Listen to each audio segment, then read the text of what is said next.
상큼한 미소로 껌이라면 역시 롯데를 외치던 국민요정 서미경. 하지만 그녀가 씹던 것은 껌이 아니라 달콤하고도 치명적인 독사과였습니다. 37살 연상의 재벌 총수와 사랑에 빠져 돌연 잠적해버린 그녀. 무려 6천억 원이라는 천문학적인 재산을 손에 쥐었지만 그 대가로 그녀는 35년이라는 긴 세월을 이름 없는 첩으로 숨어 살아야 했습니다. 돈으로 쌓아 올린 황금 감옥에 스스로 걸어 들어간 신데렐라. 하지만 스스로 황금 세장에 갇히기 전 그녀는 세상 그 누구보다 눈부시게 빛나는 아이였습니다. 그 기구한 운명의 첫 페이지를 넘겨봅니다. 이 비극적인 동화의 시작은 전쟁의 포성이 멈추고 얼마 지나지 않았던 1959년으로 거슬러 올라갑니다. 폐허 위에서 가난과 희망이 뒤섞여 있던 그해 여름, 서미경은 태어났습니다. 어릴 적부터 그녀의 외모는 동네에서 유명했다고 전해집니다. 유난히 큰 눈, 오뚝한 코, 그리고 또렷한 이목구비는 떡잎부터 달랐습니다. 끼를 주체할 수 없었던 그녀는 겨우 7살 되던 해인 1966년, 당시 최고의 방송사였던 TBC의 어린이 합창단원으로 활동을 시작합니다. 노래를 잘 해서라기보다는 무대 위에 세워두면 그 자체로 빛이 나는 아이였기 때문일 겁니다. 초등학생이 되면서 그녀는 자연스럽게 아역 배우의 길로 들어섭니다. 1969년 영화 피도 눈물도 없다. 1970년 푸른 사과 같은 작품들에 출연하며 얼굴을 알리기 시작했죠. 당시 아역 배우들의 삶이라는 것은 지금처럼 체계적인 매니지먼트 시스템 안에서 보호받는 환경이 아니었습니다. 충무로에 거친 현장에서 어른들과 똑같이 밤을 새우고 추위에 떨며 대기를 해야 했습니다. 어린 서미경은 그 고된 현장 속에서도 투정 한 번 부리지 않고 묵묵히 카메라 앞에 섰다고 합니다. 이미 그때부터 그녀는 세상이 자신에게 무엇을 원하는지, 자신이 가진 아름다움이라는 무기가 어떤 힘을 가지고 있는지를 본능적으로 깨닫고 있었는지도 모릅니다. 하지만 그녀의 인생을 송두리째 뒤바꾸어 놓은 운명의 변곡점은 1977년, 그녀가 안양예술고등학교 3학년이 되던 해에 찾아왔습니다. 당시 급성장하고 있던 롯데제과는 기업의 이미지를 쇄신하고 소비자들에게 더 친근하게 다가가기 위해 거대한 이벤트를 기획합니다. 바로 제1회 미스 롯데 선발대회였습니다. 이 대회의 파급력은 실로 어마어마했습니다. 당시로서는 파격적인 상금과 부상, 그리고 무엇보다 롯데 전속 모델로서의 화려한 데뷔가 보장되었기 때문에 전국에 내로라 하는 미인 지망생들이 구름처럼 몰려들었습니다. 경쟁률이 수천 대 1에 달했고 심사 현장은 그야말로 미의 전쟁터였습니다. 성숙한 매력을 뽐내는 20대 참가자들 사이에서 아직 젖살이 채 빠지지 않은 앳된 여고생 서미경이 등장했을 때 심사위원들의 눈빛이 흔들렸습니다. 그녀에게는 인위적으로 만들어낼 수 없는 싱그러움이 있었습니다. 롯데가 찾던 이미지, 즉 달콤하고 신선하며 누구나 좋아할 수밖에 없는 옆집 소녀 같은 매력이 그녀에게 응축되어 있었던 것입니다.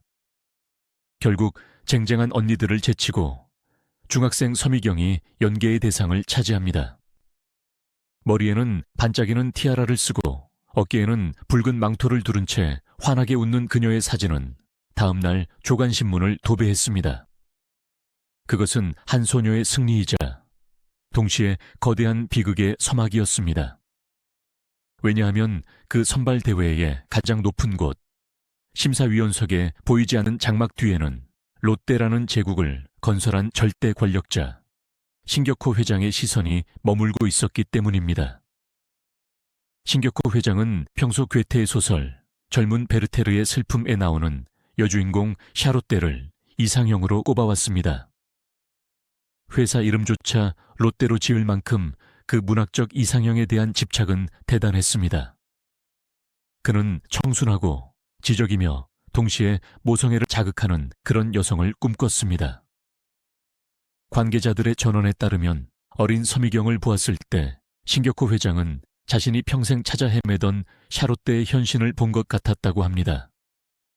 물론 당시 신 회장의 나이는 50을 훌쩍 넘긴 상태였고 서미경은 손녀라고 해도 믿을 만큼 어린 나이였습니다.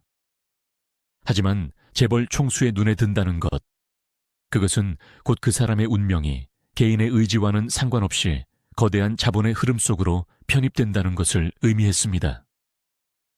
미스 롯데 당선 이후 서미경의 행보는 그야말로 파죽지세였습니다. 롯데제과의 모든 CF는 그녀의 차지였습니다.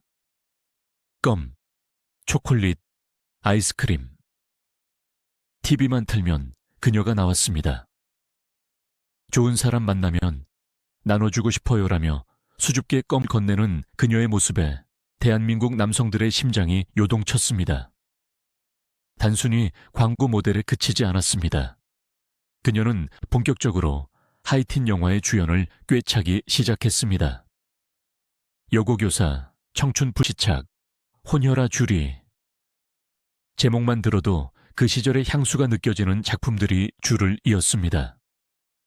1970년대 중반부터 후반까지 서미경은 안방극장과 스크린을 오가며 맹활약했습니다. 그녀의 연기는 단순한 미모파리가 아니었습니다. 아역 시절부터 다져온 탄탄한 기본기가 있었기에 발랄한 여고생 역할부터 비련의 여주인공까지 폭넓은 스펙트럼을 소화해냈습니다. 그녀는 당대 최고의 스타였던 이매진, 강주희 등과 어깨를 나란히 하며 하이틴 트로이카를 형성했습니다. 잡지사는 그녀를 인터뷰하기 위해 줄을 섰고 그녀가 입고 나온 옷이나 헤어스타일은 다음날 명동거리를 휩쓸었습니다. 하지만 대중이 보는 화려한 스포트라이트 이면에서 그녀는 조금씩 지쳐가고 있었는지도 모릅니다. 10대 후반에서 20대 초반, 가장 자유로워야 할 시기에 그녀는 너무나 거대한 관심과 기대 속에 갇혀 있었습니다. 스케줄은 살인적이었고 사생활은 존재하지 않았습니다. 학교에 가도 공부를 할 수 없었고 친구를 만나 떡볶이를 먹는 소소한 일상조차 허락되지 않았습니다. 그녀는 롯데라는 거대 기업이 만들어낸 가장 아름다운 상품이었고 대중이라는 소비자가 갉아먹는 달콤한 과자였습니다. 그 무렵 연예계 호사가들 사이에서는 알 수 없는 소문이 아주 조심스럽게 피어오르기 시작했습니다. 서미경에게 아주 강력한 후원자가 있다는 소문이었습니다. 당시 연예계에는 스폰서 문화가 암암리에 존재했지만 서미경의 경우는 조금 달랐습니다. 그녀를 감싸고 있는 보호막이 너무 두껍고 견고했기 때문입니다. 함부로 그녀를 건드리는 사람이 없었고 그녀의 캐스팅이나 스케줄 조정에는 보이지 않는 손이 작용한다는 느낌을 받은 관계자들이 많았습니다. 하지만 그 누구도 감히 그 배후가 누구인지 입 밖으로 꺼내지 못했습니다. 그 이름은 너무나 거대했고 두려운 존재였으니까요. 1980년대로 넘어가던 그 시점, 대한민국은 격동의 시기를 겪고 있었습니다. 정치적으로는 군사 정권이 들어서며 사회 분위기가 얼어붙었고 경제적으로는 고도 성장의 피로감이 몰려오던 때였습니다. 대중문화계 역시 칼바람을 맞고 있었죠. 그런 혼란 속에서도 서미경의 인기는 흔들리지 않았습니다. 그녀는 성인 연기자로의 변신을 성공적으로 마쳤고 드라마 등에 출연하며 연기력을 인정받고 있었습니다. 22살 여배우로서 꽃을 피우고 열매를 맺어야 할 가장 중요한 시기였습니다. 그런데 1981년 초 그녀의 주변에서 이상한 기류가 감지됩니다. 섭외가 들어오던 작품들을 모두 고사하기 시작한 것입니다. 광고 재계약도 미루고 외부와의 연락을 조금씩 끊기 시작했습니다. 매니저나 측근들에게조차 명확한 이유를 설명하지 않았습니다. 그저 피곤하다, 쉬고 싶다는 말만 되풀이했습니다. 대중들은 그녀가 잠시 휴식기를 가지는 것이라 생각했습니다. 그토록 어린 나이부터 쉼없이 달려왔으니 지칠 만도 하다고 여겼죠. 하지만 그것은 단순한 휴식이 아니었습니다. 그것은 거대한 도피를 위한 혹은 거대한 감금으로 들어가기 위한 사전 작업이었습니다. 당시 신격호 회장은 환갑을 맞이하고 있었습니다. 일본과 한국을 오가며 그룹을 진두지휘하던 그는 롯데호텔의 38층 집무실에서 창밖을 내려다보며 어떤 결단을 내리고 있었을 겁니다. 자신이 평생을 바쳐 일군 제국, 그 안에서 자신이 진정으로 소유하고 싶은 샤롯대를 이제는 곁에 두어야겠다는 결심 말입니다. 그들의 만남이 정확히 언제, 어디서, 어떻게 깊어졌는지는 당사자들만이 아는 비밀입니다. 하지만 미스 롯데 선발 대회 이후 롯데의 행사나 광고 촬영 현장에서 두 사람이 마주칠 기회는 수도 없이 많았을 것입니다. 절대적인 권력을 가진 노년의 신사, 그리고 그가 선택한 세상에서 가장 아름다운 소녀. 이것은 권력광대에서 오는 필연적인 복종이었을까요? 아니면 나이를 초월한 운명적인 사랑이었을까요? 아니면 화려하지만 고단했던 연예계 생활에서 벗어나고 싶었던 소녀의 도피처였을까요? 1981년 3월의 어느 날, 신문 귀퉁이에 아주 짧은 기사 하나가 실립니다. 탤런트 서미경, 유학 위해 도미애정. 공식적인 발표는 공부였습니다. 더 넓은 세상에서 견문을 넓히고 학업을 마치고 돌아오겠다는 뻔한 레퍼토리였습니다. 하지만 연예계의 촉이 좋은 기자들은 직감했습니다. 이것은 귀국을 전제로 한 유학이 아니라는 것을요. 그녀의 짐 정리 방식, 가족들의 태도, 모든 것이 완전한 이별을 말하고 있었습니다. 그녀가 비행기에 오르던 날, 공항에는 수많은 팬이 나와 배웅하지 않았습니다. 그녀는 도둑처럼 조용히 비밀리에 한국을 떠났습니다. 목적지는 미국이라고 알려졌지만 실제로는 일본 도쿄로 향하는 비행기였다는 후문이 돌았습니다. 그녀가 떠난 서울의 하늘은 여느 때와 다름없이 뿌옇고 무심했습니다. 사람들은 며칠 동안 그녀의 은퇴를 아쉬워하며 술잔을 기울였지만 바쁜 일상 속에서 금세 그녀의 이름을 잊어갔습니다. 새로운 스타들은 계속해서 쏟아져 나왔으니까요. 하지만 서미경이라는 이름이 대중의 뇌리에서 완전히 사라지기까지는 그리 오랜 시간이 걸리지 않았습니다. 적어도 겉으로는 말이죠. 하지만 수면 아래에서는 대한민국 재계 역사상 가장 은밀하고 충격적인 스캔들이 태동하고 있었습니다. 1981년에 그 봄 서미경이 한국 땅을 떠나면서 그녀의 제일막은 끝이 났습니다. 화려했던 조명과 환호성은 꺼졌습니다.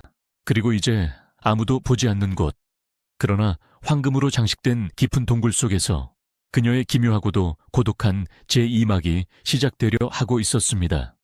그녀가 도착한 곳은 자유로운 유학 생활을 위한 캠퍼스가 아니라 롯데라는 거대 제국의 황제가 마련해둔 출구가 없는 성이었기 때문입니다. 도망치듯 한국을 떠난 그녀가 날개를 접고 내려앉은 곳, 바로 일본 도쿄였습니다.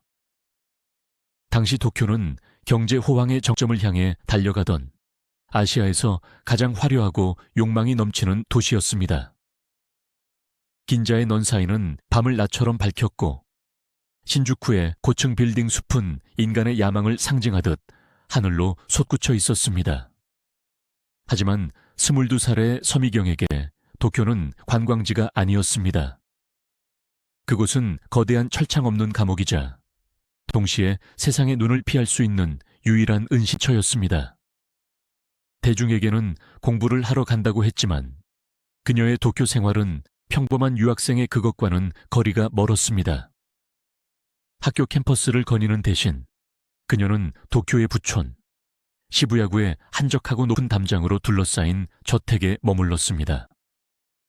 그녀의 곁에는 늘 롯데그룹에서 파견된 경호원들과 수행비서들이 그림자처럼 따라붙었습니다. 그녀가 마시는 물 한 잔, 입는 옷 한 벌까지 모든 것은 회장님의 지시에 철저하게 관리되었습니다. 신격호 회장의 일본 생활은 셔틀 경영으로 유명했습니다. 홀수달은 한국에서, 짝수달은 일본에서 머무르며 두 나라의 롯데를 경영했습니다. 서미경이 일본으로 건너간 후 신 회장의 일본 체류 기간은 미묘하게 길어졌습니다. 공식적인 일정 외의 시간, 그의 발길이 향하는 곳은 정실 부인인 시게미츠 하츠코 여사가 있는 본가가 아닌 서미경이 머무는 그 은밀한 저택인 경우가 많아졌습니다. 당시 신 회장의 나이는 61, 인생의 황홍이에 접어들어야 할 나이였지만 그는 여전히 정정했고 권력의 정점에 있었습니다. 그런 그에게 서미경은 단순한 애첩 그 이상의 의미였을 겁니다. 그녀는 자신의 성공을 증명하는 가장 아름다운 트로피이자 늙어가는 육체에 활력을 불어넣는 젊음의 셈이었을 테니까요. 서미경은 신 회장을 회장님이라 불렀을까요? 아니면 조금 더 친근한 호칭으로 불렀을까요? 그 저택 안에서 두 사람 사이에 어떤 대화가 오갔는지는 아무도 모릅니다. 다만 짐작건대 서미경은 철저하게 신 회장의 취향에 맞춰진 삶을 살았을 것입니다. 화려한 연예인의 티를 벗고 조신하고 순종적인 샤롯대가 되어 그를 기다리는 삶 말입니다. 1980년대 초반 한국의 연예계는 서미경의 부재를 금세 잊어버리는 듯했습니다. 이미숙, 원미경, 정윤희 같은 새로운 트로이카가 등장했고 컬러 TV 방송이 시작되면서 대중의 관심사는 빠르게 변해갔습니다. 하지만 기자들 사이에서는 여전히 서미경의 행방이 최고의 술안주였습니다. 도쿄에서 봤다더라, 아이를 낳았다더라, 롯데 회장의 별장에 숨겨져 있다더라 같은 소문이 꼬리에 꼬리를 물었습니다. 하지만 팩트를 확인할 방법은 없었습니다. 롯데라는 거대 기업의 정보 통제력은 상상을 초월했으니까요. 그러던 1983년 충격적인 소식이 아주 은밀한 경로를 통해 한국으로 흘러들어옵니다. 서미경이 아이를 낳았다는 것입니다. 그것도 딸을. 미혼의 톱스타가 유학 간 지 2년 만에 출산을 했다는 사실은 그 자체만으로도 메가톤급 스캔들이었습니다. 더구나 아이 아빠가 누구인지에 대한 소문은 더욱 구체화되었습니다. 사람들은 이제 공공연하게 롯데를 입에 올리기 시작했습니다. 하지만 당시 군사정권 시절 재벌 총수의 사생활을 함부로 기사화하는 것은 불가능에 가까웠습니다. 언론은 침묵했고 대중은 수군거릴 뿐이었습니다. 서미경은 딸을 낳은 후 아이의 호적 문제로 깊은 고민에 빠졌을 것입니다. 신격호 회장에게는 이미 장녀 신영자, 장남 신동주, 차남 신동빈이라는 쟁쟁한 자녀들이 있었습니다. 그들은 이미 성인이 되어 롯데그룹의 요직을 차지하고 있거나 경영 수업을 받고 있었죠. 그 틈바구니에서 혼외자로 태어난 딸의 존재를 드러내는 것은 곧 롯데가의 후계 구도에 폭탄을 던지는 것과 같았습니다. 결국 서미경은 기이한 선택을 합니다. 갓 낳은 딸 신유미를 자신의 호적에 동생으로 올린 것입니다. 엄마가 언니가 되고 딸이 동생이 되는 기막힌 상황. 이것은 서미경이 자신의 핏줄을 지키기 위해 그리고 신 회장의 체면을 지키기 위해 선택할 수 있는 유일한 방법이었는지도 모릅니다. 세상에 없는 아이로 키우는 것. 그것이 재벌가의 첩이 짊어져야 할 첫 번째 형벌이었습니다. 출산 이후 서미경의 삶은 더욱 철저하게 베일에 쌓였습니다. 그녀는 한국과 일본을 오가며 지냈지만 그 동선은 철저히 비밀에 붙여졌습니다. 한국에 들어올 때도 일반인들이 이용하는 게이트가 아닌 VIP 전용 통로를 이용하거나 개인 전세기를 이용했다는 소문이 돌았습니다. 그녀가 머무는 곳은 주로 서울 방배동의 롯데캐슬 혹은 롯데호텔의 로열 스위트룸이었습니다. 방배동의 그 거대한 저택은 인근 주민들 사이에서도 미스터리한 곳이었습니다. 높은 담장 위에는 수많은 CCTV가 돌아가고 있었고 창문은 항상 두꺼운 커튼으로 가려져 있었습니다. 가끔 고급 세단이 드나들 뿐 사람이 걸어 나오는 모습은 좀처럼 볼 수 없었습니다. 동네 사람들조차 그 집에 누가 사는지 정확히 알지 못했습니다. 그저 롯데 회장의 별장이라더라, 옛날 연예인이 산다더라 하는 카더라 통신만 무성했죠. 그 집 안에서 서미경의 시간은 멈춰 있었을 겁니다. 20대의 젊은 나이에 사회와 단절된 채 육아와 내죄만 전념해야 했던 삶. 그녀에게 친구가 있었을까요? 마음을 터놓을 수 있는 이웃이 있었을까요? 아마 없었을 겁니다. 그녀가 만나는 사람은 신격호 회장과 딸, 그리고 자신을 감시하고 보좌하는 고용인들이 전부였을 테니까요. 화려한 드레스를 입고 파티에 갈 수도 없었고 딸의 손을 잡고 놀이공원에 갈 수도 없었습니다. 롯데월드가 바로 지척에 있는데도 말이죠. 신격호 회장은 그런 서미경에게 미안함을 느꼈을까요? 그는 물질적인 보상으로 그 미안함을 대신하려 했습니다. 서미경이 30대, 40대가 되어가는 동안 신 회장은 조금씩, 그러나 확실하게 자신의 재산을 그녀 앞으로 옮기기 시작했습니다. 그것은 사랑의 증표이기도 했지만 동시에 그녀를 세상으로부터 격리시킬 대가인 입막음 비용이기도 했습니다.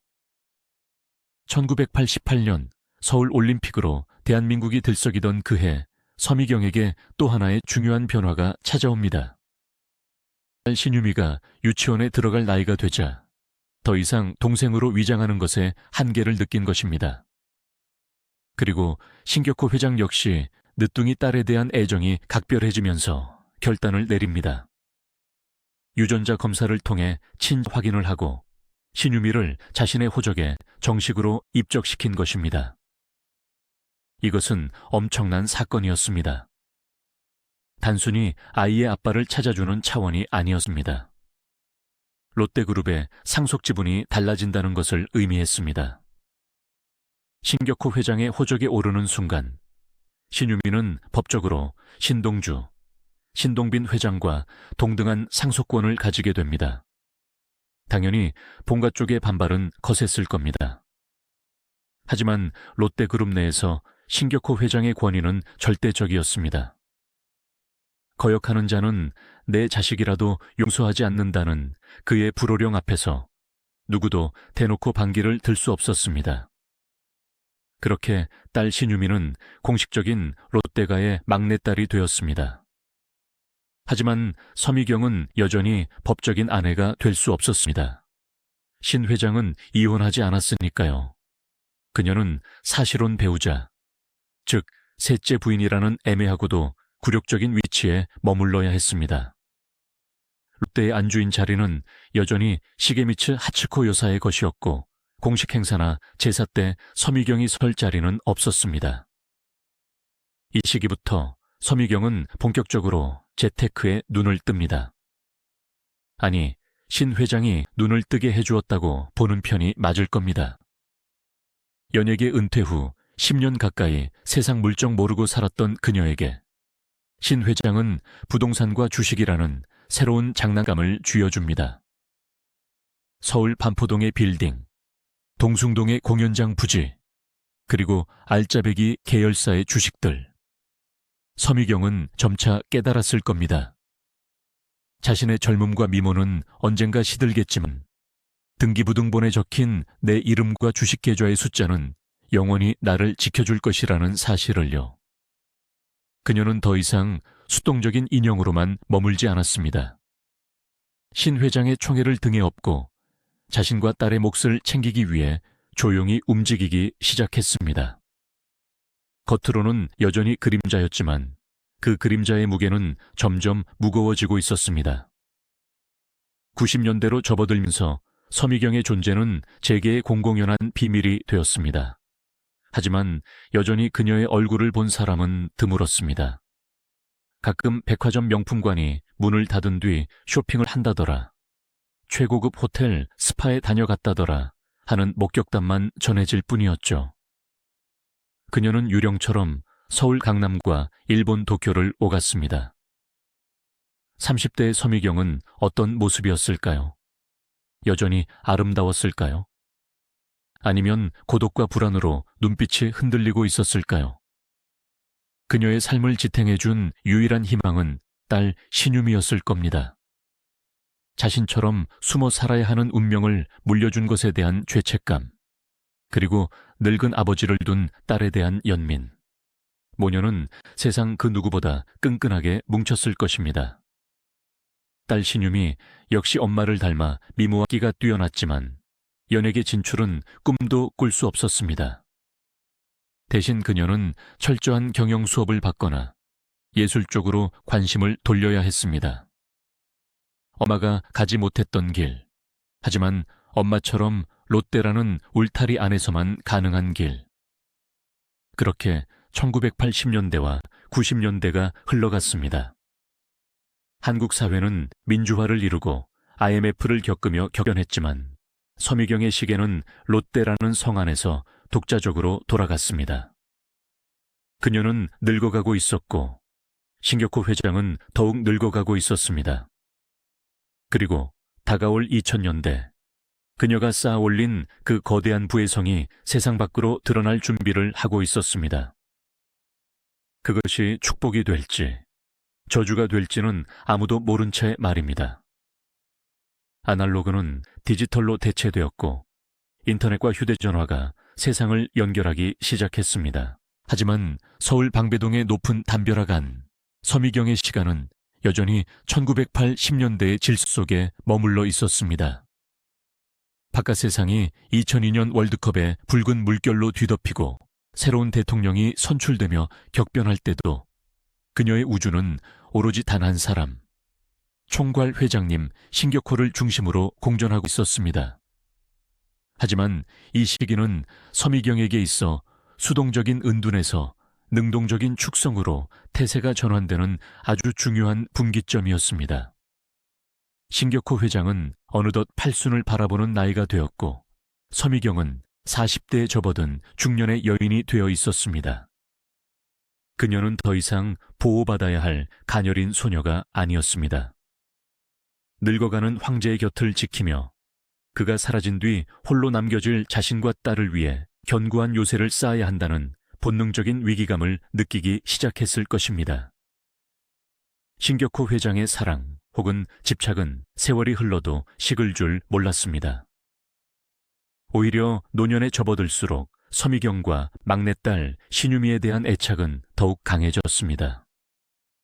본가의 장성한 아들들은 경영권을 두고 보이지 않는 암투를 벌이며 아버지를 긴장하게 만들었지만 서미경의 집은 언제나 평화롭고 따뜻한 안식처였기 때문일지도 모릅니다. 신 회장은 이 모녀에게 단순한 현금이나 보석 따위를 선물하는 수준을 넘어섰습니다. 그는 마르지 않는 셈, 즉 현금이 쏟아져 나오는 사업 구조 자체를 통째로 떼어주기 시작했습니다. 이 과정에서 롯데그룹 내부에서는 기이하고도 굴욕적인 일들이 벌어집니다. 대표적인 것이 바로 팝콘 전쟁이라 불릴 만한 롯데시네마 매점 사업권 이양입니다. 영화관 사업은 티켓 판매보다 팝콘과 콜라를 파는 매점 수익이 훨씬 더 짭짤하다는 것은 업계의 공공연한 비밀입니다. 원가는 낮고 마진율은 엄청나며 무엇보다 100% 현금 장사입니다. 롯데시네마가 전국적으로 점포를 늘려가며 급성장한 그 시기, 신격호 회장은 이 알짜배기 매점 운영권을 뚝 떼어내 유원실업이라는 회사에 몰아줍니다. 유원실업. 이름도 생소한 이 회사의 주인은 다름 아닌 서미경과 딸 신유미였습니다. 롯데시네마 간판을 달고 영업을 하지만 거기서 나오는 팝콘 수익은 고스란히 서미경 모녀의 주머니로 들어가는 구조였습니다. 그룹의 핵심 임원들, 특히 롯데 쇼핑을 이끌며 영화 사업에도 관여했던 장녀 신영자 이사장 입장에서는 피가 거꾸로 솟을 일이었을 겁니다. 자신이 땀 흘려 키운 극장 사업의 가장 달콤한 열매를 아버지의 내연녀와 배다른 여동생이 힘 안 들이고 가져가는 꼴을 지켜봐야 했으니까요. 하지만 왕 회장의 지시는 절대적이었습니다. 롯데라는 왕국에서 신격호의 말은 곧 헌법이었습니다. 이뿐만이 아니었습니다. 롯데백화점의 식당가 역시 서미경의 영토가 되었습니다. 유기개발이라는 회사를 통해 롯데백화점 주요 지점에 식당 운영권을 독점했습니다. 백화점 쇼핑을 온 수많은 고객이 비빔밥을 먹고 냉면을 먹을 때마다 그 수익의 일부는 차곡차곡 서미경의 금고로 쌓였습니다. 이 두 회사, 유원실업과 유기개발은 사실상 롯데 계열사처럼 움직였지만 법적으로는 서미경 모녀의 개인 회사였습니다. 롯데의 인프라와 브랜드를 공짜로 이용하면서 수익만 챙겨가는 전형적인 일감 몰아주기이자 터널링의 교과서 같은 사례였죠. 임직원들 사이에서 서미경의 존재감은 이제 무시할 수 없는 수준이 되었습니다. 그들은 서미경을 공식 석상에서는 언급조차 하지 않았지만 사석에서는 은밀하게 방배동 사모님 혹은 서 고문님이라고 불렀습니다. 심지어 롯데호텔이나 백화점의 인테리어, 직원 유니폼 디자인 같은 디테일한 부분에 서미경의 취향이 반영된다는 소문까지 돌았습니다. 그녀는 보이지 않는 곳에서 롯데의 미적 감각을 조율하는 그림자 디렉터 역할을 자처했던 것입니다. 젊은 시절 패션 아이콘이었던 그녀의 감각은 여전히 살아있었고 신격호 회장은 그런 그녀의 조언을 맹목적으로 신뢰했습니다. 딸 신유미의 성장 또한 롯데가의 뇌관이었습니다. 1913년생인 신유미는 2000년대 중반 20대가 되면서 본격적으로 경영 수업을 받기 시작합니다. 그녀는 어머니를 닮아 외모가 출중했고 총명함까지 갖췄다고 전해집니다. 신격호 회장은 이 늦둥이 딸을 끔찍이 아꼈습니다. 신유미는 2010년 롯데호텔의 고문직을 맡으며 경영 일선에 등장합니다. 물론 대외적으로 얼굴을 알리지는 않았지만 그녀의 명함이 파지기 시작했다는 것 자체가 본가 식구들에게는 선전포고와 다름없었습니다. 이 아이도 내 자식이고 롯데의 주인 중 하나다라는 신 회장의 강력한 메시지였죠. 서미경 모녀가 소유한 부동산 포트폴리오도 이 시기에 급격히 불어납니다. 서울 반포동의 5층짜리 빌딩, 삼성동의 유기타워, 동숭동의 공연장, 유니플렉스, 그리고 방배동의 롯데캐슬 자택과 인근 빌라들. 공시지가로만 따져도 수백억, 실거래가로는 수천억 원에 달하는 부동산 제국이 완성되었습니다. 신기한 점은 이 모든 자산 증식이 아주 조용하고 치밀하게 이루어졌다는 것입니다. 언론이 다른 재벌가의 스캔들을 쫓느라 바쁠 때 서미경은 등기부등본 위에 자신의 이름을 하나씩 새겨 넣으며 누구도 침범할 수 없는 자신만의 성벽을 높이 쌓아 올렸습니다. 하지만 빛이 강해질수록 어둠도 깊어지는 법입니다. 서미경이 누리는 부와 권력이 커질수록 그녀가 감당해야 할 심리적 압박감도 커져만 갔습니다. 그녀는 롯데그룹 내부의 싸늘한 시선을 견뎌야 했습니다. 본가의 자녀들이 자신을 어떻게 생각하는지, 직원들이 뒤에서 무슨 말을 하는지 모를 리 없었습니다. 기생충, 여우, 첨년, 입에 담지 못할 멸칭들이 그림자처럼 그녀를 따라다녔을 겁니다. 그녀의 유일한 방패막이인 신격호 회장은 점점 늙어가고 있었습니다. 80대 중반을 넘어서며 신 회장의 기억력은 예전 같지 않았고 육체적인 쇠락도 눈에 띄게 진행되었습니다. 서미경은 두려웠을 겁니다. 저 거대한 나무가 쓰러지는 순간 그 그늘 아래 있던 자신과 딸은 맹수들이 우글거리는 벌판에 홀로 남겨질 것이라는 사실을. 신동주와 신동빈이라는 이미 거물이 되어버린 두 아들이 아버지가 사라진 후에도 자신들에게 호의적일 리는 만무했습니다. 그래서 서미경은 더욱더 재산 확보에 집착했는지도 모릅니다. 그녀에게 돈은 사치가 아니라 생존을 위한 무기였습니다. 롯데홀딩스 지분을 확보하는 것에 사활을 건 이유도 그것이었습니다. 현금이나 부동산은 빼앗길 수 있지만 지분은 경영권에 영향을 미칠 수 있는 핵무기였으니까요. 신격호 회장 역시 자신의 사후에 모녀가 겪을 곤초를 예상했기에 아주 교묘한 방법으로 일본 롯데홀딩스의 지분을 서미경 모녀에게 넘깁니다. 이는 나중에 형제의 난이 발발했을 때 캐스팅 보트 역할을 하게 되는 결정적인 한 수가 됩니다. 2000년대 후반 서미경은 가끔 일본으로 넘어가 딸과 함께 시간을 보냈습니다. 도쿄의 최고급 주택가에서 모녀가 쇼핑하는 모습이 교민들에게 목격되기도 했습니다. 겉보기에 그들은 더할 나위 없이 우아하고 부유한 상류층 모녀였습니다. 하지만 그들의 대화 주제는 쇼핑 리스트가 아니라 다가올 미래에 대한 대비책이었을 가능성이 큽니다. 아버지가 돌아가시면 우리는 어떻게 되는 걸까? 오빠들이 우리를 공격하면 어떻게 방어해야 하지? 서미경의 40대는 그렇게 화려함과 불안함이 공존하는 외줄타기의 연속이었습니다. 그녀는 더 이상 70년대의 순진한 미스 롯데가 아니었습니다.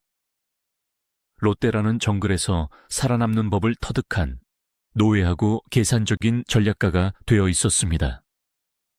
그녀는 자신의 존재를 철저히 지우면서도 실속은 그 누구보다 확실하게 챙기는 스텔스 전략을 구사했습니다.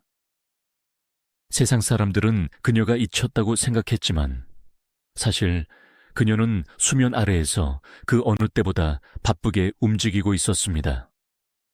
그러던 2008년 글로벌 금융위기가 닥치고 한국 경제가 휘청거릴 때 롯데그룹 내부에서도 심상치 않은 균열이 감지되기 시작했습니다. 절대 권력자였던 신격호 회장의 판단력이 흐려지고 있다는 소문이 돌았고 후계자 자리를 놓고 신동주와 신동빈 형제의 신경전이 수면 위로 떠오르기 시작한 것입니다. 이 혼란의 소용돌이 속에서 서미경은 본능적으로 직감했습니다. 이제 때가 왔다. 그녀가 쌓아 올린 비밀의 성문이 곧 외부의 충격에 의해 강제로 열릴 것이라는 예감. 평생을 숨겨왔던 치부와 비밀들이 법정이라는 차가운 조명 아래 낱낱이 까발려질 날이 머지않았다는 공포. 하지만 그녀는 도망칠 곳이 없었습니다. 그녀가 가진 모든 것, 그녀의 집, 그녀의 회사, 그녀의 딸, 그리고 그녀 자신까지 모든 것이 롯데라는 이름과 얽혀 있었기 때문입니다. 2010년대로 넘어가며 서미경의 숨겨진 30년은 이제 드러난 전쟁으로 치닫고 있었습니다. 그것은 그녀가 원한 결말은 아니었지만 그녀가 선택한 삶이 불러온 필연적인 업보였습니다. 2015년 여름, 대한민국은 충격에 빠졌습니다. 점잖기로 소문난 롯데 가문의 장남 신동주와 차남 신동빈이 경영권을 두고 진흙탕 싸움을 벌이기 시작한 것입니다. 형제는 서로를 비난했고 아버지를 등에 업고 쿠데타를 시도했습니다. TV 화면에는 90세가 넘은 고령의 신격호 회장이 휠체어에 앉아 흐릿한 눈빛으로 동빈이를 해임한다라고 쓴 종이를 들어보이는 기괴하고도 서글픈 장면이 생중계되었습니다. 이 난장판 속에서 대중과 언론, 그리고 검찰의 시선이 꽂힌 곳은 엉뚱하게도 형제가 아닌 제3의 인물이었습니다. 롯데그룹의 지배구조 정점에 있는 일본 롯데홀딩스. 이 회사의 지분 구조를 파헤치던 사람들은 깜짝 놀랐습니다. 신격호 회장이 0.4%, 장남 신동주가 1.6%, 차남 신동빈이 1.4%, 총수 일가의 지분이 고작 3% 남짓에 불과했기 때문입니다. 그렇다면 나머지 지분은 누가 가지고 있는가? 여기서 서미경과 딸 신유미의 이름이 튀어나옵니다. 그녀들 모녀가 보유한 일본 롯데홀딩스 지분은 무려 6.8%. 두 아들의 지분을 합친 것보다도 2배나 많은 수치였습니다. 사람들은 경악했습니다. 아니, 본부인 자식들도 1%대인데 첩과 그 딸이 6%를 가졌다고. 이것은 단순히 재산 상속의 문제가 아니었습니다. 본 롯데홀딩스 지분은 무려 6.8%. 두 아들의 지분을 합친 것보다도 2배나 많은 수치였습니다. 서미경 모녀가 누구의 손을 들어주느냐에 따라 롯데그룹의 주인이 바뀔 수도 있는, 말 그대로 캐스팅 보트를 쥐고 있다는 뜻이었습니다. 30년 전 신격호 회장이 어린 내연녀에게 쥐어주었던 주식 쪼가리들이 세월이 흘러 그룹의 운명을 결정짓는 핵 버튼이 되어 돌아온 것입니다. 신 회장의 선견지명이었을까요? 아니면 노욕이 빚어낸 코미디였을까요? 어쨌든 서미경은 더 이상 숨겨진 여자가 아니었습니다. 그녀는 롯데 경영권 분쟁의 태풍의 눈이었습니다. 하지만 이 관심은 곧장 칼날이 되어 서미경을 겨누기 시작했습니다. 형제의 난이 폭로전으로 치닫으면서 롯데그룹의 비자금과 탈세 의혹이 터져나왔습니다. 검찰은 롯데그룹 전체를 압수수색하기 시작했고, 그 과정에서 신격호 회장이 서미경 모녀에게 재산을 넘기는 과정에서 천문학적인 액수의 세금을 포탈했다는 정황을 포착합니다. 2016년 검찰의 수사망은 서미경을 향해 좁혀져 왔습니다. 혐의 내용은 구체적이고 충격적이었습니다. 신격호 회장이 일본 롯데홀딩스 지분을 서미경 모녀에게 넘길 때 증여세를 내지 않기 위해 유령 회사를 동원하고 해외 페이퍼 컴퍼니를 이용했다는 것이었습니다. 포탈한 세금 액수만 약 297억 원. 일반인들은 상상조차 할 수 없는 금액이었습니다. 검찰은 서미경에게 소환 통보를 보냅니다. 한국으로 들어와서 조사를 받으시오. 하지만 서미경은 응하지 않았습니다. 당시 그녀는 일본에 체류 중이었습니다. 수차례 소환 요구에도 그녀는 묵묵부답이었습니다. 아마 두려웠을 겁니다. 35년 만에 대중 앞에 서는 것도 무서웠겠지만 피의자 신분으로 포토라인에 서야 한다는 사실은 그녀에게 죽기보다 싫은 악몽이었을 겁니다. 그녀는 평생을 신격호라는 거대한 우산 아래서 비를 피하며 살아왔습니다. 하지만 이제 그 우산은 찢어졌고 늙고 병든 신 회장은 그녀를 지켜줄 힘이 없었습니다. 서미경의 버티기가 계속되자 검찰은 초강수를 둡니다. 귀국하지 않으면 여권을 무효화하고 강제 송환 절차를 밟겠다. 심지어 인터폴 적색 수배까지 검토하겠다는 으름장을 놓았습니다.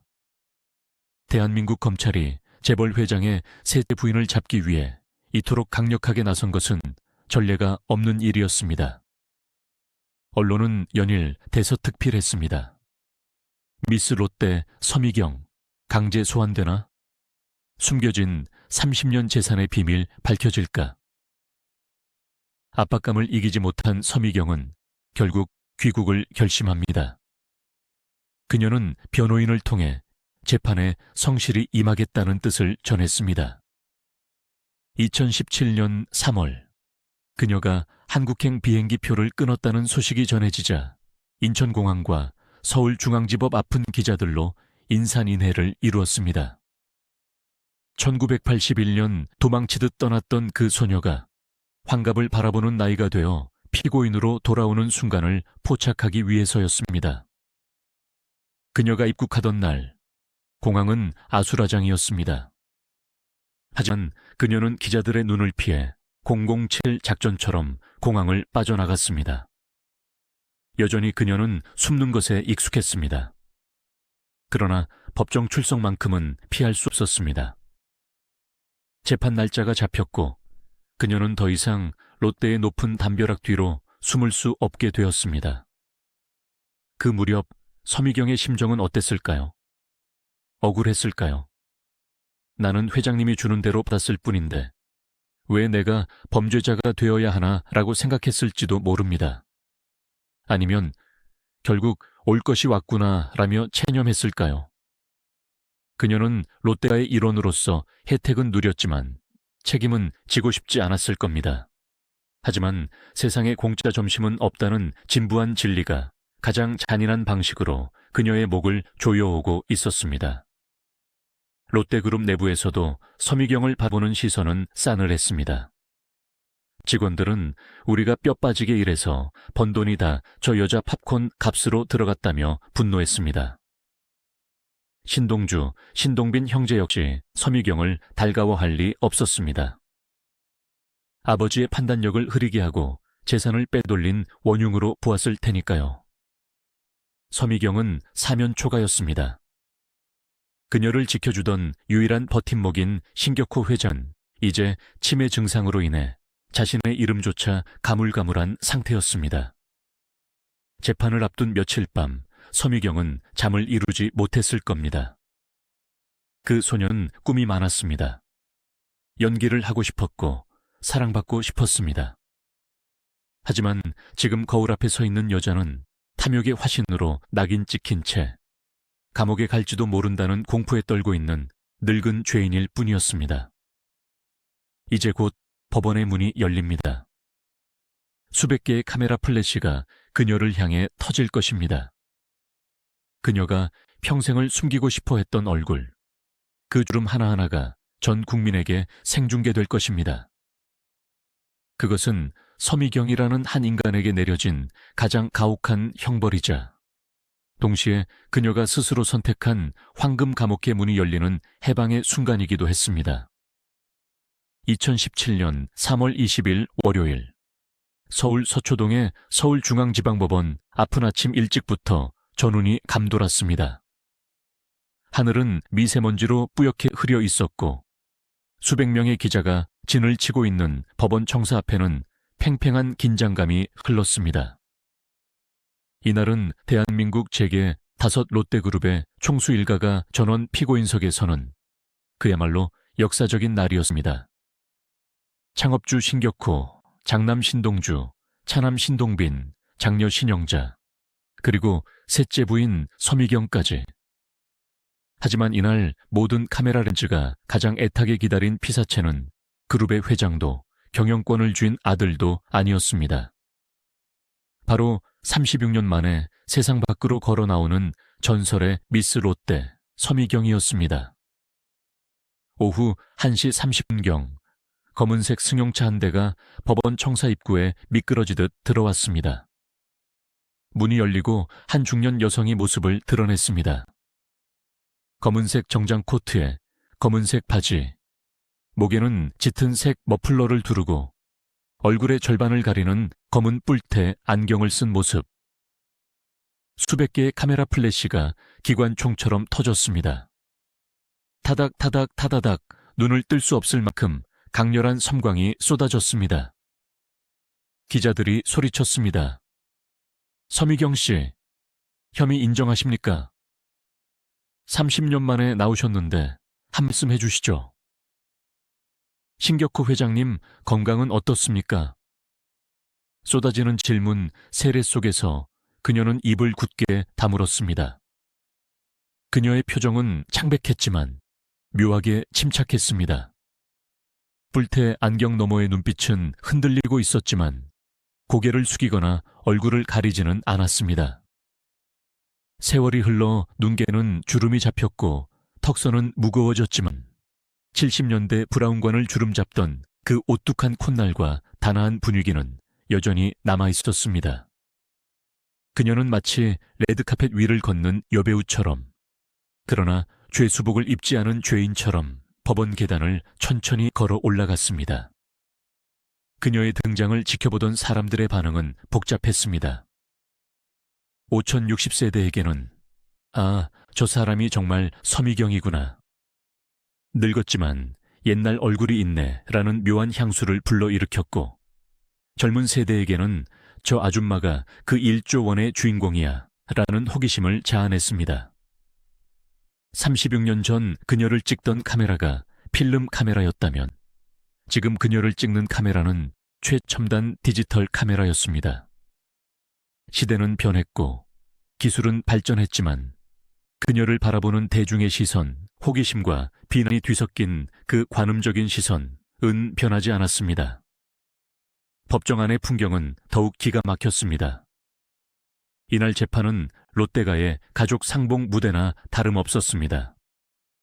하지만 그것은 반가운 해우가 아니라 서로를 잡아먹지 못해 안달이 난 콩가루 집안의 비극적인 재회였습니다. 피고인석에는 기묘한 구도로 사람들이 앉아 있었습니다. 경영권을 놓고 피 튀게 싸우던 신동주와 신동빈 형제, 배임 횡령 혐의로 구속 수감되어 푸른 수의를 입고 나온 장녀 신영자, 그리고 그들 사이에 어색하게 앉아있는 서미경. 한 남자를 아버지로 두었지만 어머니가 다른 이복 형제들.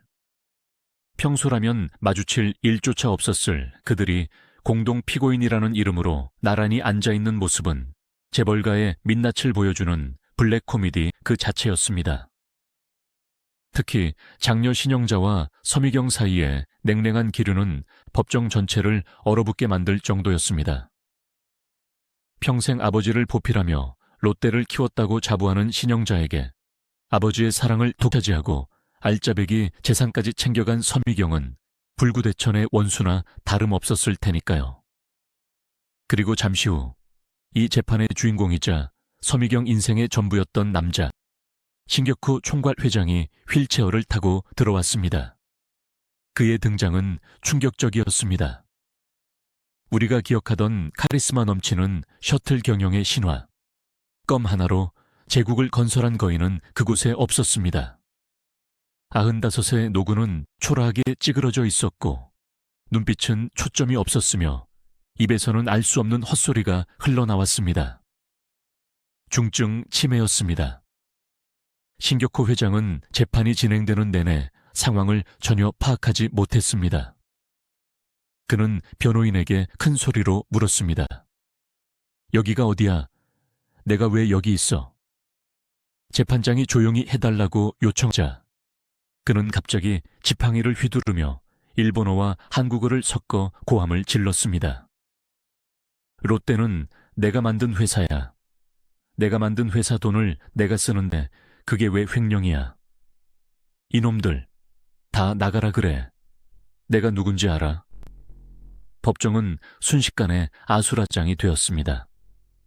직원들이 달려들어 그를 진정시키려 했지만 노인의 괴력은 대단했습니다. 그는 휠체어를 밀치고 지팡이를 던지며 분노를 표출했습니다. 그것은 이성이 마비된 인간의 본능적인 절규였고 무너져가는 제왕의 마지막 발악이었습니다. 그 처참한 광경을 지켜보던 서미경의 눈시울이 붉어졌습니다. 그녀는 손수건을 꺼내 입을 막고 흐느꼈습니다. 그녀가 30년 넘게 하늘처럼 모셨던 남자, 자신을 황금 감옥에 가뒀지만 동시에 세상의 풍파로부터 지켜주었던 절대 권력자가 사람들 앞에서 미치광이 취급을 받으며 무너져 내리는 모습을 보는 것은 견디기 힘든 고통이었을 것입니다. 저 남자의 사랑 하나 믿고 20대 청춘을 다 바쳤는데 이제 저 남자는 자기가 누군지도 여기가 어딘지도 모릅니다. 서미경은 그 순간 뼈저리게 느꼈을 것입니다. 자신의 등 뒤를 지켜주던 거대한 산이 완전히 사라졌다는 것을, 이제부터는 정말 혼자라는 것을. 법정 안에 앉아있는 신동빈, 신동주, 신영자 그 누구도 자신을 도와주지 않을 것이며 오히려 자신을 먹잇감으로 노리고 있다는 사실을 말입니다.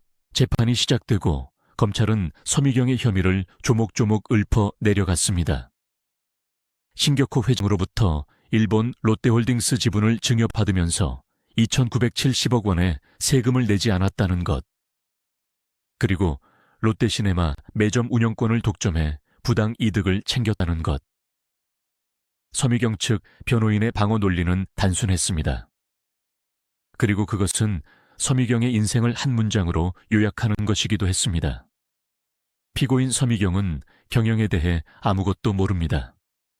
그녀는 그저 신격호 회장이 시키는 대로, 주면 주는 대로 받았을 뿐입니다. 모든 결정은 신격호 총괄 회장이 내렸습니다. 수동적 존재, 이것이 그녀의 변론 전략이었습니다. 나는 주체가 아니다. 나는 객체다. 나는 롯데라는 거대 기계의 부속품이었고 회장님의 인형이었다. 법적으로 책임을 회피하기 위한 전략이었겠지만 듣는 사람들에게는 참으로 씁쓸한 고백이었습니다. 스스로를 아무것도 모르는 여자로 규정해야만 살 수 있는 인생이라니요. 하지만 재판부와 대중의 시선은 싸늘해집니다. 몰랐다고 하기엔 그녀가 챙긴 이득이 너무나 컸기 때문입니다. 수천억 원의 자산가가 되면서 세금 내는 법을 몰랐다는 것은 어불성설이었습니다. 검찰은 그녀를 몰아세웠습니다. 그렇게 막대한 지분을 받으면서 세금 문제를 생각하지 않았다는 게 말이 됩니까? 롯데시네마 매점 수익이 본인 회사로 들어오는 걸 정말 몰랐습니까? 서미경은 작은 목소리로 대답했습니다. 회장님께서 알아서 처리해 주신다고 믿었습니다. 저는 구체적인 내용은 정말 몰랐습니다. 그녀의 목소리는 떨리고 있었습니다. 그것은 연기가 아니었습니다. 실제로 그녀는 30년 동안 신 회장이 만들어 놓은 온실 속에서 바깥 세상의 법이나 세금 따위는 신경 쓰지 않고 살아왔을 가능성이 큽니다. 신 회장이 이거 내 거다 하면 내 것이 되는 것이고 여기 도장 찍어라 하면 찍는 삶이었으니까요. 그녀에게 법은 국가의 법이 아니라 신격호의 말이었습니다. 하지만 온실 유리가 깨진 지금 바깥 세상의 법은 그녀에게 무지 또한 죄라고 말하고 있었습니다. 첫 공판이 끝나고 그녀가 법정을 나설 때 밖은 이미 어둑해져 있었습니다. 다시 한번 카메라 플래시가 쏟아졌습니다. 그녀는 지친 기색이 역력했습니다. 차에 오르기 직전 그녀는 잠시 하늘을 올려다보았습니다. 서울의 밤하늘은 36년 전 그녀가 떠나던 그날처럼 무심하게 빛나고 있었습니다. 차 문이 닫히고 그녀는 다시 어둠 속으로 자신의 요새인 방배동 저택으로 돌아갔습니다. 하지만 이제 그 집은 예전 같은 안식처가 아니었습니다. 언제 압류가 들어올지 모르는, 언제 검찰이 들이닥칠지 모르는 불안한 공간이 되어버렸습니다. 이 재판은 무려 2년 가까이 이어졌습니다. 그 기간 동안 서미경은 수십 차례 법원을 오가야 했습니다. 처음에는 쏟아지는 관심에 당황해하던 그녀도 시간이 지나면서 점차 법정 출석에 익숙해져 갔습니다. 언론의 관심도 조금씩 시들해졌죠. 사람들은 더 자극적인 뉴스, 더 새로운 스캔들을 찾아 떠나갔습니다. 하지만 서미경에게는 매일매일이 피를 말리는 시간이었습니다. 재판 과정에서 롯데가의 치부들이 하나둘씩 낱낱이 공개되었습니다. 신격호 회장이 셋째 부인에게 재산을 넘겨주기 위해 직원들을 시켜 주식을 조작한 정황, 영화관 매점 수익을 몰아주기 위해 계열사 사장들을 압박한 증거들. 그것은 사랑이라는 이름으로 포장된 범죄의 기록들이었습니다. 서미경은 피고인석에 앉아 그 모든 이야기를 들어야 했습니다. 검사가 신격호와 서미경의 불법적인 거래라고 말할 때마다 그녀의 30년 인생 전체가 부정당하는 느낌이었을 겁니다. 그녀가 믿었던 사랑은 불법 증여가 되었고 그녀가 믿었던 내조는 횡령과 배임 공모가 되었습니다. 그리고 2017년 12월 1심 선고 공판이 열렸습니다.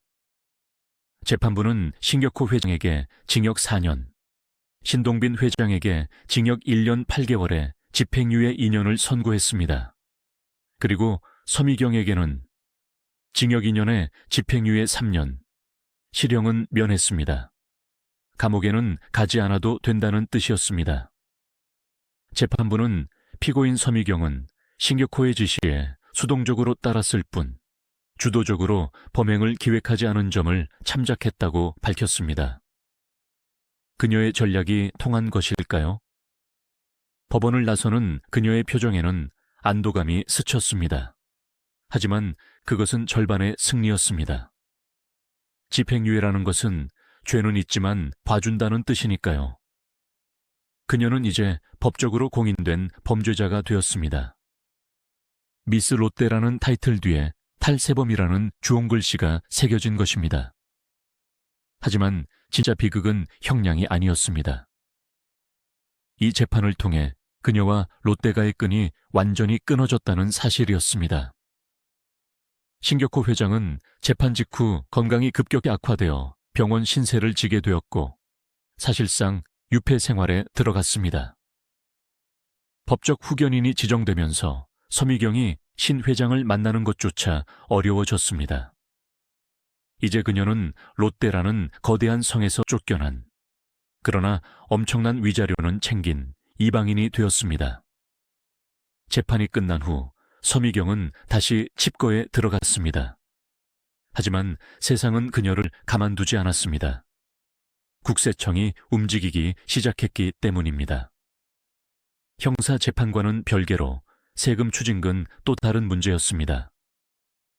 롯데시네마 매점 사업과 관련된 부당 이득을 환수하겠다는 소송, 증여세 추징 소송 등 수천억 원대의 세금 전쟁이 예고되어 있었습니다. 1조 원의 재산을 가졌지만 그중 상당 부분이 압류당하거나 소송에 걸려있는 상태. 돈은 있지만 마음대로 쓸 수 없는 상황. 이것이 서미경이 마주한 2010년대 후반의 현실이었습니다. 그녀는 밤마다 무슨 생각을 했을까요? 차라리 1981년, 그때 유학을 핑계로 정말로 도망쳤더라면 어땠을까? 평범한 남자와 결혼해서 작은 아파트에서 지지고 볶으며 살았다면 지금보단 덜 외롭지 않았을까? 하지만 시간을 되돌리기엔 너무 늦었습니다. 그녀는 이미 너무 많은 것을 가졌고 또 너무 많은 것을 잃어버렸습니다. 그녀의 이야기는 여기서 끝나지 않습니다. 신격호 회장의 죽음이라는 진짜 이별이 기다리고 있었기 때문입니다. 그 거인의 죽음은 서미경에게 단순한 슬픔을 넘어 자신의 존재 근거가 사라지는 우주적인 소멸을 의미했습니다. 2018년의 겨울은 유난히 춥고 길었습니다. 법원의 판결로 서미경은 집행유예라는 감옥행을 피한 반쪽짜리 자유를 얻었지만 그녀의 삶을 지탱하던 거대한 기둥인 신격호 총괄회장은 급격하게 무너져 내리고 있었습니다. 재판이라는 극도의 스트레스가 구순을 넘긴 노인의 육체와 정신을 갉아먹은 것입니다. 한때 대한민국과 일본을 오가며 재계를 호령하던 거인은 이제 휠체어 없이는 한 발자국도 움직일 수 없는, 그리고 자신의 제국이 어디인지조차 잊어버린 가냘픈 환자가 되어 있었습니다. 서미경에게 신격호의 치매는 단순한 질병이 아니었습니다. 그것은 그녀와 세상을 연결해주던 유일한 통로가 끊어지고 있음을 의미했습니다. 신격호 회장의 정신이 온전할 때 그는 서미경의 절대적인 보호자였습니다. 누구도 그녀를 건드릴 수 없게 막아주는 방패이자 그녀의 존재를 정당화해주는 유일한 근거였죠. 하지만 회장님의 기억이 지우개로 지워지듯 사라져갈 때마다 서미경이 서 있을 땅도 함께 허물어져 갔습니다. 롯데 소공동 호텔 34층. 그곳은 신격호 회장의 집무실자 거처였고 서미경이 수십 년간 드나들며 사랑과 권력을 확인하던 성소였습니다. 하지만 2018년을 기점으로 그 공간의 공기는 차갑게 변했습니다. 신격호 회장에 대한 한 정후견이 지정되면서 법적인 대리인이 그의 거소와 접견을 통제하기 시작했기 때문입니다. 이것은 롯데가의 적통들이 서미경을 견제하기 위해 쳐놓은 법적인 바리케이드와 다름없었습니다. 과거에는 신 회장이 서미경 오라고 해라 한마디면 모든 문이 열렸습니다. 하지만 이제는 절차를 밟아야 했습니다. 그녀가 회장님을 만나러 가려 해도 비서실과 후견 법인의 눈치를 봐야 했습니다. 회장님 컨디션이 좋지 않으십니다. 오늘은 가족 모임이 있습니다. 라는 핑계로 면회가 거절당하는 일이 잦아졌습니다. 30년 넘게 그림자 부인으로 살면서도 실세 소리를 들었던 그녀가 하루아침에 외부인 취급을 받게 된 것입니다. 서미경은 방배동 저택에 홀로 앉아 전화기를 붙들고 있는 시간이 늘어났을 겁니다. 수화기 너머로 들려오는 신 회장의 목소리는 날이 갈수록 희미해졌습니다.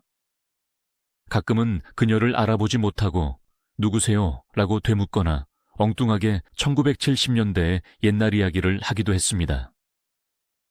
미경아, 오늘 촬영은 잘 끝났어? 껌 광고 사진이 참 잘 나왔더라. 그럴 때마다 서미경의 가슴은 미어터졌을 것입니다. 회장님의 시간은 그녀가 가장 예뻤던, 그리고 두 사람의 사랑이 가장 뜨거웠던 그 시절로 돌아가 있는데 현실의 자신은 늙고 지친 죄인이 되어 법원을 오가고 있었으니까요. 그 괴리감 속에서 그녀는 소리 없이 울었을 것입니다. 2019년 롯데그룹은 창업주 신격호의 시대를 강제로 마감하는 절차에 들어갑니다. 신 회장이 평생을 머물렀던 소공동 롯데호텔을 떠나 잠실 롯데월드타워로 거처를 옮기게 된 것입니다. 표면적으로는 회장님의 평생 숙권이었던 롯데월드타워에서 여생을 보내게 하겠다는 효심 어린 결정처럼 보였지만 그 이면에는 신동빈 회장 체제를 공고히 하고 구시대의 인물들을 정리하려는 정치적 계산이 깔려 있었습니다. 소공동 롯데호텔이 신격호와 서미경의 추억이 깃든 국권력의 상징이었다면 잠실 롯데월드타워는 신동빈 회장이 지배하는 신권력의 요새였습니다. 신격호 회장이 잠실로 이주한다는 것은 곧 서미경의 영향력이 미치지 못하는 곳으로 유배를 간다는 뜻이기도 했습니다. 이사하던 날 휠체어에 앉은 신격호 회장의 표정은 멍했습니다. 자신이 어디로 가는지, 왜 평생 살던 집을 떠나야 하는지 이해하지 못하는 눈치였습니다. 서미경은 그 이사 행렬에 함께할 수 없었습니다.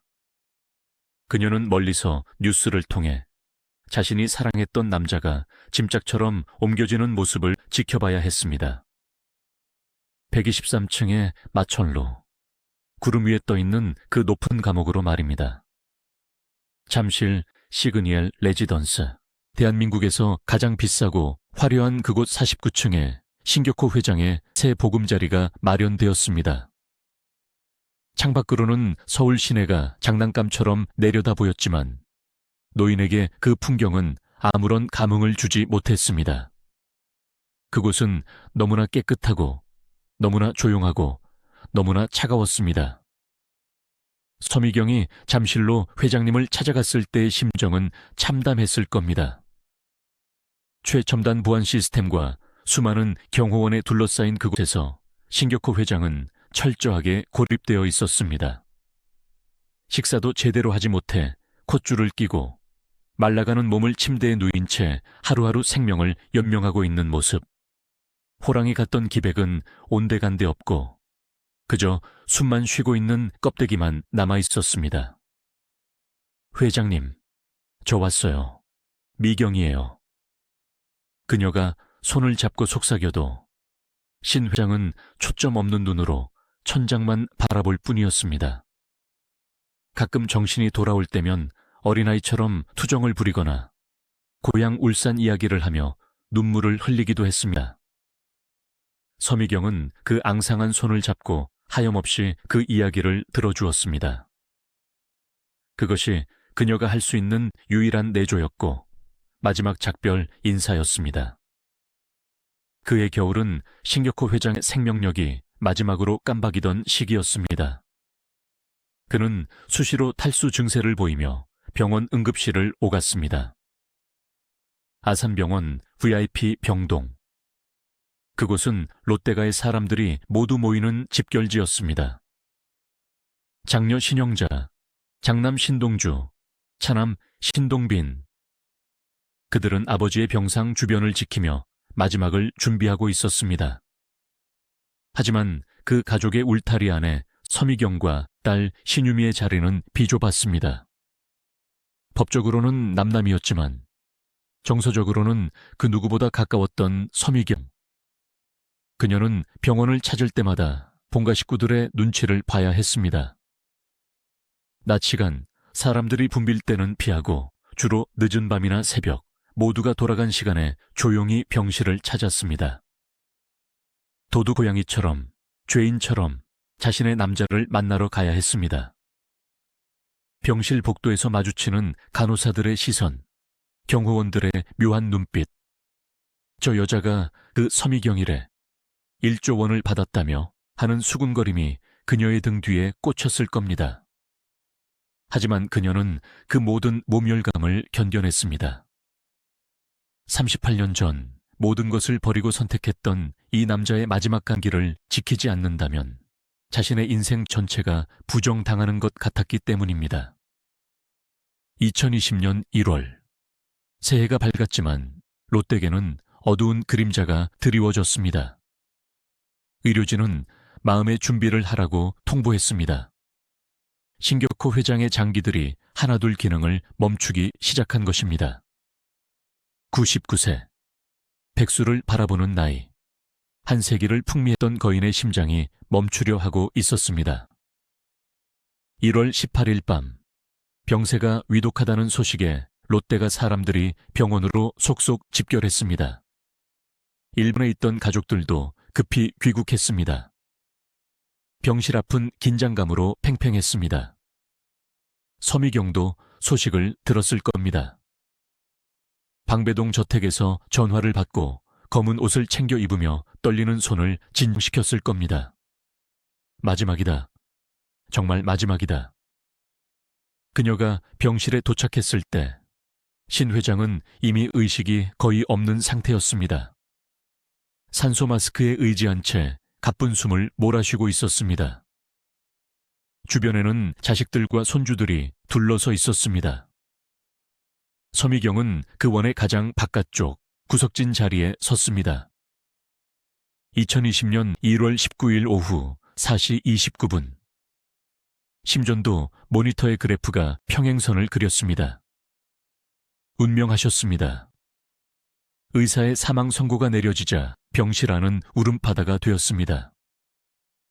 아버지, 회장님 하는 통곡 소리가 터져 나왔습니다. 신동빈 회장도 신동주 전 부회장도 눈물을 흘렸습니다. 대한민국 경제를 이끌었던 1세대 창업주의 퇴장. 한 시대가 저무는 순간이었습니다. 그 통곡 소리 사이에서 서미경은 소리내어 울 수 없었습니다. 그녀는 손수건으로 입을 틀어막고 흐르는 눈물을 닦아내며 조용히 뒤로 물러났습니다. 이제 그녀의 역할은 끝났습니다. 장례 절차는 본가와 그룹 비서실이 주도할 것이고 상주의 자리는 아들들이 차지할 것입니다. 서미경은 병실을 빠져나왔습니다.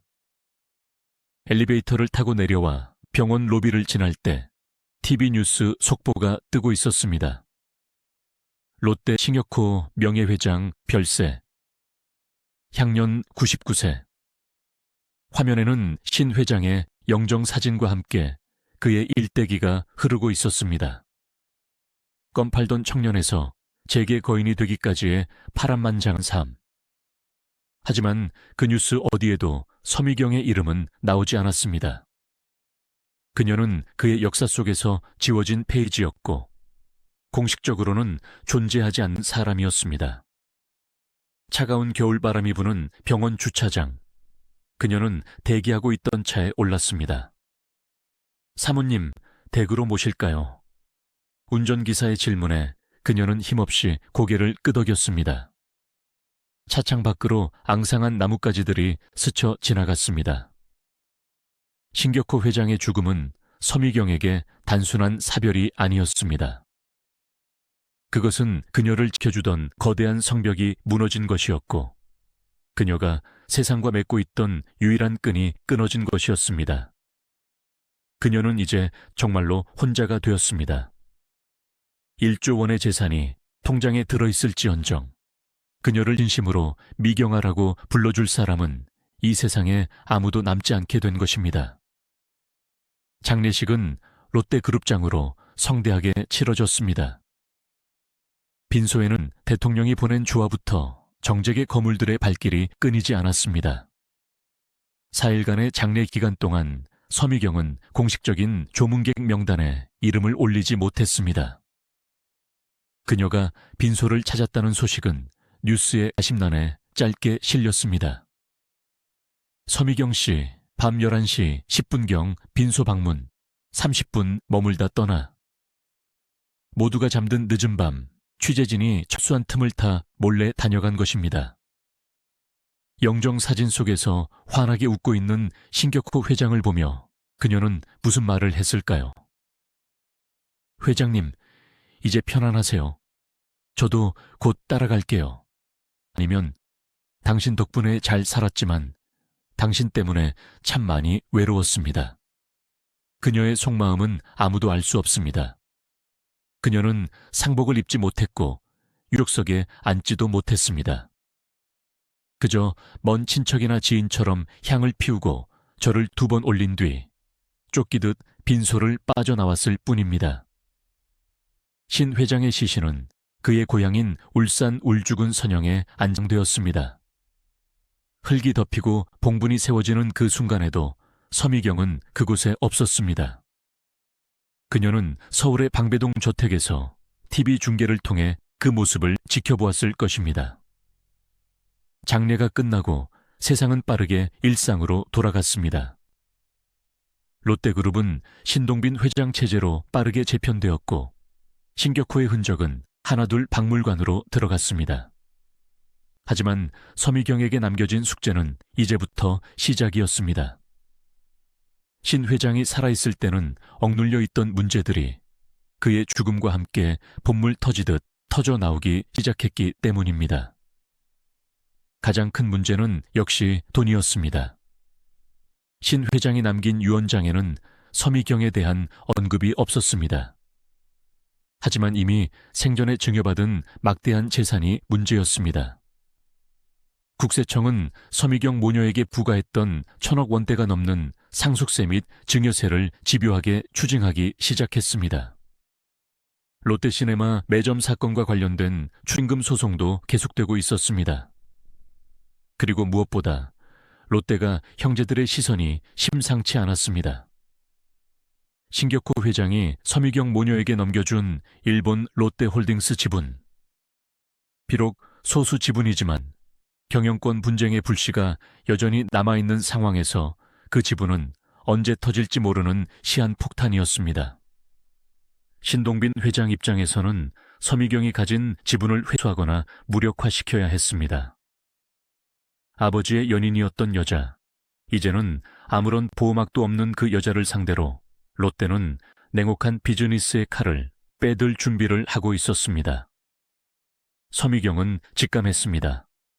이제 전쟁이다.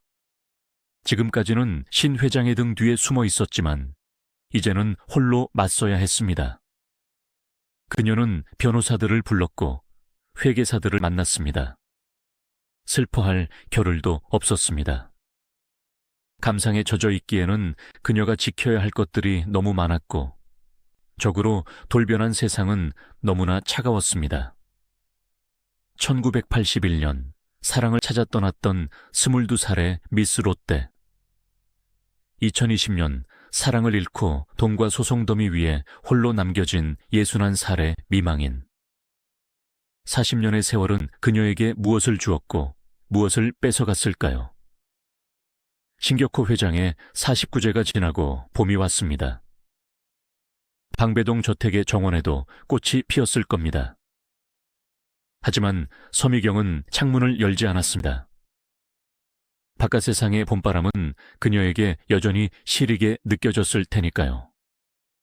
그녀는 굳게 닫힌 문 뒤에서 죽은 왕의 마지막 선물을 지키기 위한 고독한 싸움을 준비하고 있었습니다. 이것은 단순한 상속 전쟁이 아니었습니다. 자신의 존재 가치를 증명하기 위한, 그리고 잃어버린 40년 세월에 대한 보상을 지켜내기 위한 처절한 생존 투쟁이었습니다. 신격호라는 거대한 산이 사라진 뒤 서미경이 마주한 세상은 1980년대의 화려한 연예계도 1990년대의 안락한 은신처도 아니었습니다. 그것은 계산기와 법전, 그리고 압류 딱지가 난무하는 냉혹한 숫자의 전쟁터였습니다. 2020년 신 회장의 사망과 함께 롯데계는 대한민국 재계 역사상 유례를 찾기 힘든 상속세 폭탄이 떨어졌습니다. 신 회장이 남긴 국내 자산만 약 1조 원. 여기에 일본 자산까지 합치면 그 규모는 천문학적으로 불어났습니다. 현행법상 상속세 최고 세율은 50%, 최대 주주 할증까지 붙으면 60%를 훌쩍 넘깁니다. 즉, 물려받은 재산의 절반 이상을 국가에 헌납해야 한다는 뜻입니다. 이 지점에서 서미경은 본가의 자녀들과는 전혀 다른 종류의 공포를 느꼈을 것입니다. 신동주, 신동빈 형제는 이미 그룹을 장악하고 있었고 배당금이나 급여 등 현금 동원 능력이 충분했습니다. 하지만 서미경은 달랐습니다. 그녀가 가진 것은 대부분 부동산과 묶여있는 주식뿐이었습니다. 현금화하기 어려운 자산들, 그리고 이미 국세청과 검찰에 의해 가압류가 걸려있는 자산들, 신 회장이 살아생전 그녀에게 쥐어주었던 그 수많은 빌딩과 땅 문서들이 이제는 그녀의 숨통을 조이는 족쇄가 되어 돌아왔습니다. 국세청은 자비가 없었습니다. 증여세 포탈 혐의로 부과된 세금만 수천억 원. 여기에 상속세까지 더해지니 서미경이 감당해야 할 액수는 그녀가 평생 만져보지도 못한 현금의 규모를 넘어섰습니다. 실제로 2020년 이후 서미경 소유의 부동산들이 하나둘 공매 시장에 나오기 시작했습니다. 그녀의 아성이나 다름없었던 서울 반포동의 미성빌딩, 삼성동의 유기타워, 롯데의 그림자 황후가 기거하던 성들이 세금을 내지 못해 경매로 넘어가는 굴욕적인 상황이 벌어진 것입니다. 서미경은 방배동 저택의 거실에 앉아 변호사들이 가져온 서류 뭉치를 보며 무슨 생각을 했을까요? 회장님이 주신 건데 이걸 지키지 못하고 남의 손에 넘겨야 하나? 그녀에게 그 건물들은 단순한 자산이 아니었습니다. 신격호 회장의 사랑이자 자신의 존재 이유였으며 미래에 대한 유일한 보장책이었습니다.